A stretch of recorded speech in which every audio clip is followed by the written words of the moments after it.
التننت ميكس او المزيج الايجاري مصطلح بنسمعه في اي مشروع تجاري، وده من اهم عوامل نجاح اي مشروع تجاري او اي مول عامه. طب ايه هو التننت ميكس ده ويهمك في ايه لو انت مشتري او مستاجر؟ طبعا الكلام في الموضوع ده يطول جدا، بس انا هحاول اختصره او اقول فكره سريعه عنه في الفيديو ده.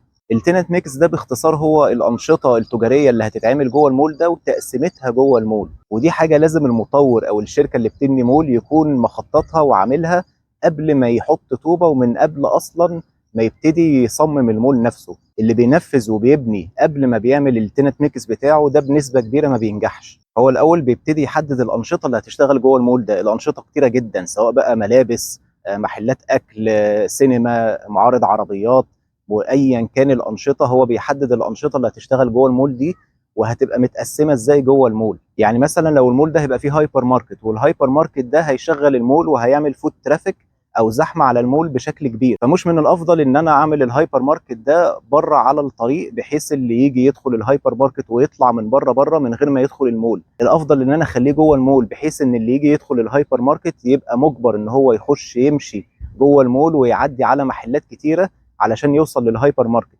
وبرده من ضمن الحاجات ان هو بيحدد لو في نشاط معين هيبقى مجمع في جزء معين من المول. يعني مثلا يقول لك الجزء ده محلات الذهب، الجزء ده محلات الالكترونيكس، اكسسوارات الكمبيوتر والموبايلات مثلا، يبقى مجمع المحلات كلها اللي هي شغاله على نشاط معين في جزء معين من المول. وبرده من اهم الحاجات اللي بيعملها ان هو يدرس المنطقه حواليه ويدرس احتياجات العميل، اللي على اساسها يحدد الانشطه اللي هتشتغل في المول عنده.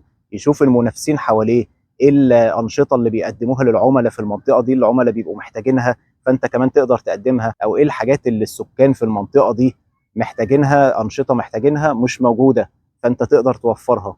انت طبعا كمشتري او مستاجر لازم تفهم كويس التننت ميكس بتاع المول اللي انت هتشتري او تاجر فيه، ايه الانشطه اللي شغاله فيه وشغاله ازاي ومتقسمه ازاي، وهل المول ده بيأجر لبراندات كبيره فقط ولا بيأجر لاي حد وبيشغل اي حد. فدي كانت فكره سريعه عن التننت ميكس، وطبعا لو احتجت اي حاجه تقدر تكلمني في اي وقت.